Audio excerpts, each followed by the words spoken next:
Hello! It's a mixed bag of art-related fun today. I've just had all these little things on the side and I thought I would conglomerate them all into one lovely video. I guess it's kind of a new art supplies haul, along with trying some stuff out. And anything else I happen to think of. Let's call this one What's New in November. Anyway, enough of me gabbling on, let's get into it! The first thing that I have up today is a continuation from the pen show which I posted a couple of weeks ago, in particular this ink archiving book. If you want to see everything that I bought at the Melbourne Pen Show, I highly recommend watching that video. I'll link it at the end. But one of the special things I bought is this ink archiving book. As soon as I saw it, I just knew I had to buy it, regardless of its price, and it wasn't exactly the cheapest thing in the world, but it is so beautiful. And it's like a hybrid of a journal, but a colouring book as well, so how could I resist that? With plenty of space here to archive all of my inks, or anything else I want to do in here. I haven't touched it yet because it's too pretty and I don't really know where to start, but this one is actually Volume 2. It says so in the back, Volume 2, Log of Elixir. I then, of course, fell into the rabbit hole of looking up Volume 1 to see what that was, and I found it on So-and-so's website. Now, So-and-so is the company that I bought this from. They had a stall at the Pen Show. I really liked a lot of their products, so I thought I would try out their website. They're based in Sydney, and within a few days I got this lovely package delivered in the mail, all wrapped in pretty pink paper. I gently removed that sticker so I could put it in my journal, opening it up, and there's a handwritten note here, along with a swatch of Strawberry Lime Cheesecake by Van Diemen's.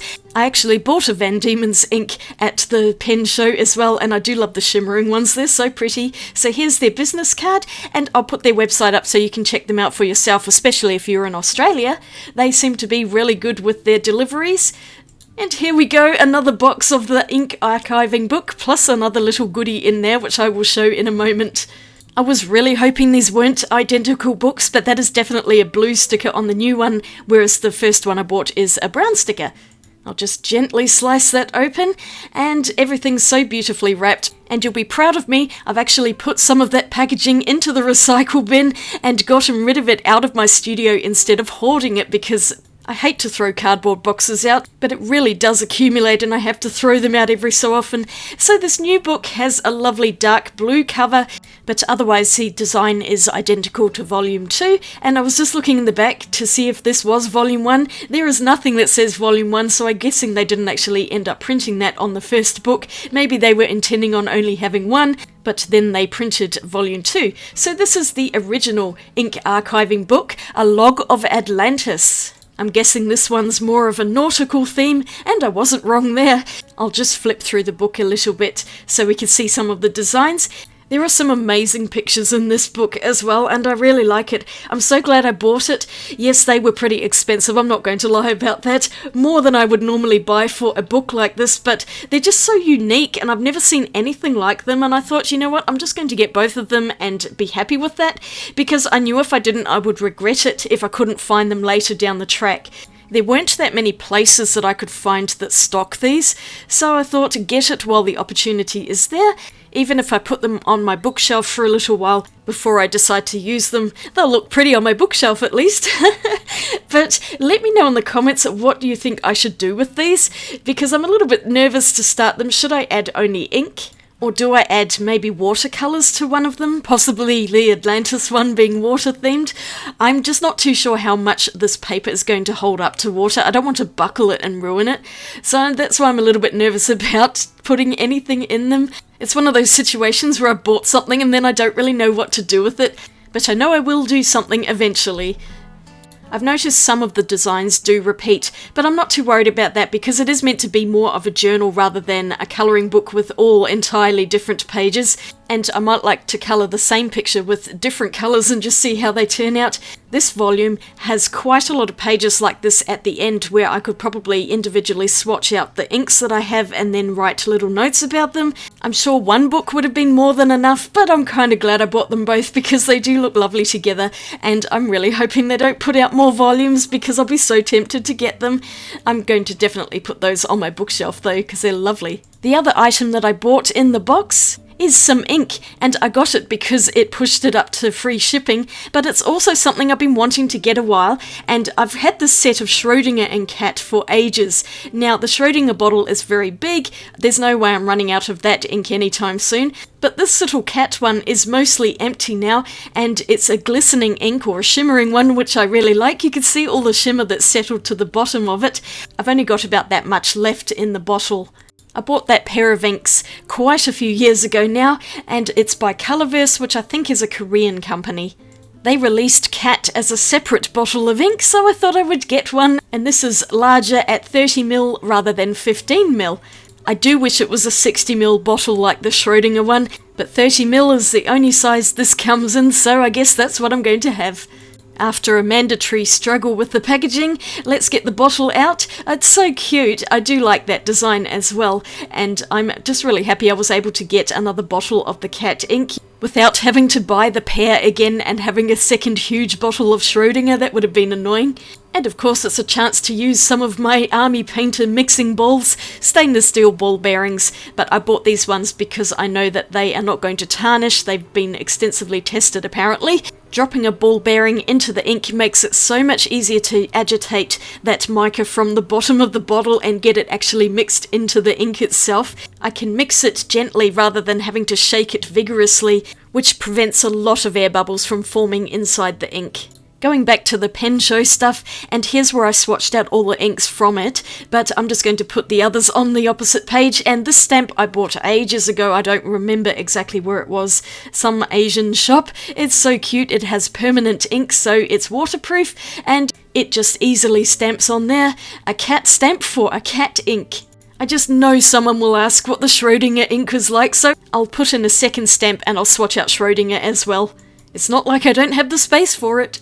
Even though Schrödinger has a green label, it's not actually that colour. I found that out when I swatched it ages ago. It's a beautiful turquoise blue, and I really love this colour.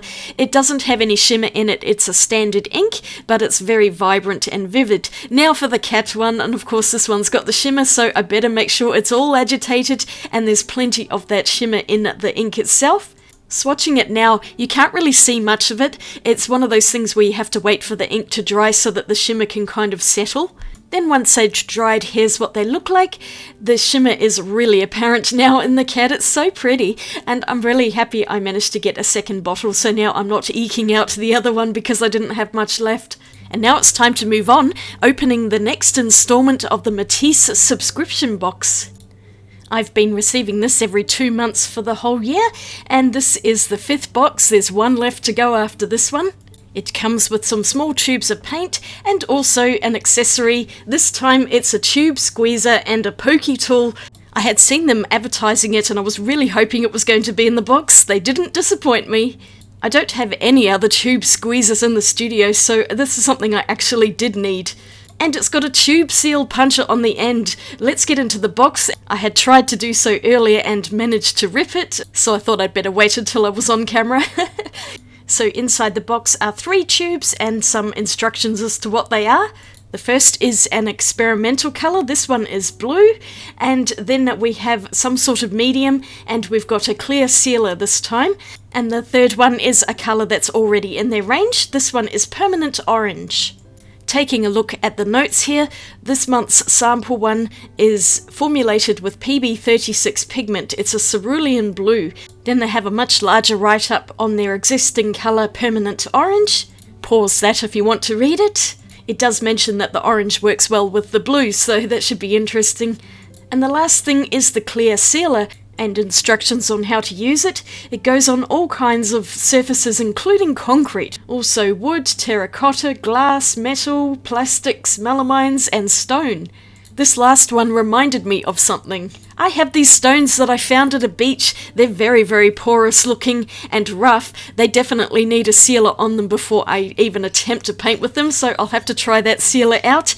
I've got my swatch book here, and I'll get that open to the page where I've been putting them all. And in previous sessions I've had the worst time trying to get these silly things open. Now I actually have a tool for it, and it worked really well without exploding the paint everywhere, so I really wish they had this gizmo in the very first box. That would have saved me a lot of drama. But I have it now, so better late than never. Swatching out this experimental blue, it's definitely a cerulean blue colour. It's quite pretty, although cerulean is usually not my favourite kind of blue, but it is a useful colour, especially for skies, because it is a bit more realistic than some of the other blues on the market, such as phthalo blue, which is normally just far too intense for anything like a sky. Or I could use Australian Sky Blue, which is above it. I just remembered that one. Next up is Permanent Orange, and once again this little gizmo worked out really well, so my next task is to not lose it in the studio. I was just wiping off the excess so I didn't leave too much mess. This is an incredibly bright orange, permanent orange made of PO36 and PY74. It's looking a lot redder on the camera here, but it is definitely leaning to that orange side, and I guess you could mellow it down with a bit more yellow or a bit of white. I really like the contrast of these two colours, the blue and the orange. They look great together, and these are nice additions to the growing collection. One more to come, and then I might actually paint with them all. But here's what we have so far. For my birthday in October this year, my dad gifted me a box of coloured pencils, Marco Tribute Masters Collection. He has a set of these and he'd seen me eyeing them up, so he bought me some for my birthday. I think they've come from Temu. I don't know that I've seen them anywhere else. I'll link them if I find them. The packaging is lovely, looking like a collection of books, and each little box has a collection of colours inspired by a famous artist, and of course the first one that catches my eye is that Van Gogh set in shades of blue and purple. I'm pretty sure the pencils themselves are oil-based, and they look quite a lot like Holbein pencils. They're quite chunky and they have a generous lead thickness, which is great. I refilmed this bit here so I can go through all of the boxes one by one and you can see the colour range. I've sped it up though, so we're not here all day. I really like the Monet set too, those are so pretty. Actually all of the sets look really good because I like all of the colours. Each box has 10 pencils in it. And there are 8 boxes, so there are 80 pencils in total. Now I've deliberately stayed away from Temu because it just looked like somewhere where I would spend far too much money. There are so many tempting items. It's not really anything to do with politics or anything like that, although I know some people are very anti-Temu. But my father is 80 years old. He's been through a lot in the last couple of years with cancer treatments, so he's entitled to do whatever he wants. He's found some really cool art supplies on there, and everything he's bought has been really great quality, so I do kind of want to go shopping on Temu, but I'll hold off for a little longer. I'm so happy he bought me these though, because these are so intriguing, and I just love their packaging. I'll swatch the pencils out in a moment as well, and in case anyone's asking, my dad's doing really well. The treatment he's been on has been very effective. It's causing a lot of side effects, but the actual cancer itself is under control at the moment, and long may that continue. He celebrated his 80th birthday in September, so I'm really grateful he was able to make that milestone, and who knows what the future holds. But anyway, let's swatch these pencils out because I've drawn up a list here, and I absolutely had to see what these pencils are like. These pencils are surprisingly lovely, and they had a lot of beautiful colours in the different sets. I'm just doing a very quick swatch here, but the pencils were gliding very smoothly across the paper. There were no scratchy bits or anything like that, and the colour was coming out really well. They're a bit softer than polychromos, but I think the Holbein ones, which I mentioned earlier, are softer again. These are kind of somewhere in between. All of the pencils have names on them, which is really great. I hate it when it's just numbers. And there's a decent range of colours, although some of them are quite similar to each other. For example, the dark orange, light red and vermilion in the Matisse set are all incredibly close.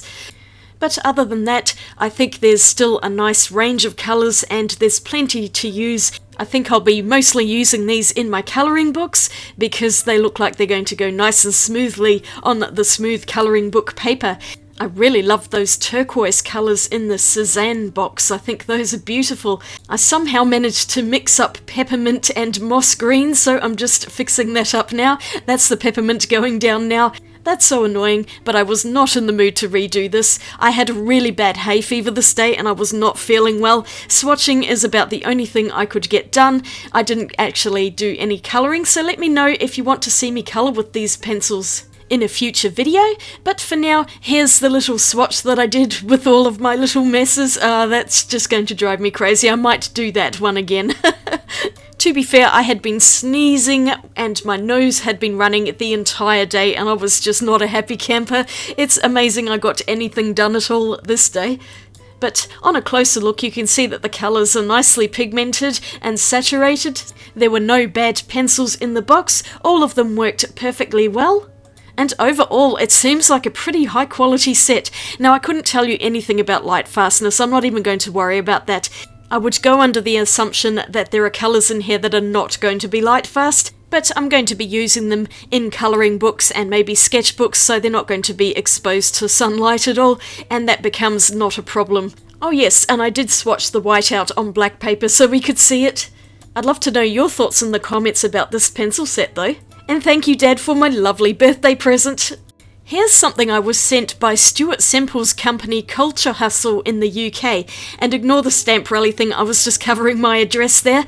They sent these out to a few different artists, I think, and I'm not sure if I'm actually meant to make a video or if it was just something to try, but I thought I would show you them because it's quite interesting, and I do want to make a video on these, although I am way behind in my schedule at the moment. It's shocking that at the end of the year. There's even a handwritten note from the man himself. And of course I'll be linking their website down below so you can check them out. The first thing in the box is a white t-shirt. It's the whitest shirt I've ever seen and I just know I'm going to get something down the front of that. I had to try it on though, and it fits pretty well. Moving on to the art supplies, and they've sent me some of their brand new acrylic paints, which when I'm filming this, they are still not released. They are coming soon on their website, so maybe it was a good thing that I left this for a little while. And I was trying to figure out what these liquidy bottles were, so I'm just going to pull one out and have a look. I love that test tube design, I think it is so cool. I couldn't for the life of me figure out what this was though, and there was nothing on the bottle that actually said what it was, but there it is on the lid. It's flow medium, so you put that in to make the paints flow more. There's also gloss and body, so that explains those 3 tubes in the plastic. And then we come to the actual colours, which are in a white box as well as plastic, and there's a whole rainbow of them. I'll just open a box up so we can have a quick look and see what these are like. I'm definitely going to do another video on these, but I just wanted to get a bit of a preview today, and these are 150ml tubes of acrylic paints. I have no idea what the paint is like yet, but the design of those bottles is so cool. I think they look really lovely, and that pink is insanely bright, so I can't wait to use that on something. I have no idea what I'm going to paint with these. I'll have to get my thinking cap on, and please give me your suggestions in the comments below. Here's a little impulse buy off Amazon. Paul Rubens put out this lovely looking set of colouring pages on watercolour paper. It was Miranda Watson of Alkali Creek Art who influenced me to get these. This is all your fault, Miranda. I've already painted one of the roses, and here is what they look like otherwise. I'll just slide those out of the plastic. They have the designs printed lightly on the paper. They're not too dark so that you don't get these really dominant black lines if you don't want them. And there's all sorts of different pictures of roses in here. I love my roses, so this was perfect for me. The paper is beautiful. It's 100% cotton 300 GSM, so it's proper watercolour paper, and I thought this would be really fun to paint on just for a bit of practice and relaxation. I might paint some more of these in a future video. And I've got one last item, the second iteration of the Gansai Tambi granulating colours, once again with an empty pan, and that still should be a 6 colour. I was on the fence about getting these because I didn't have the best time with the first lot, but I figure I just need to revisit them and I might as well see what they have in their second set. I did consider swatching them today, but I think I want to make a dedicated video to these as a follow-up to the first set. And that's everything I have for today. Items in my studio that I hadn't got around to showing. I'm bound to have a few more things in the future, but I think this is good for today. Now I need to figure out what I'm going to film in December. I have a few ideas up my sleeve, so hopefully I shall organise myself. It was just a bit of a random video today, but I hope you enjoyed it, and let me know if you did or didn't. But if you did, I'd appreciate a thumbs up, a hype, and subscribe. Here's the Melbourne Pen Show, and another video that I'll put up for you to watch. Have a fantastic day, and I'll see you in my next video. Swatch you later. Bye!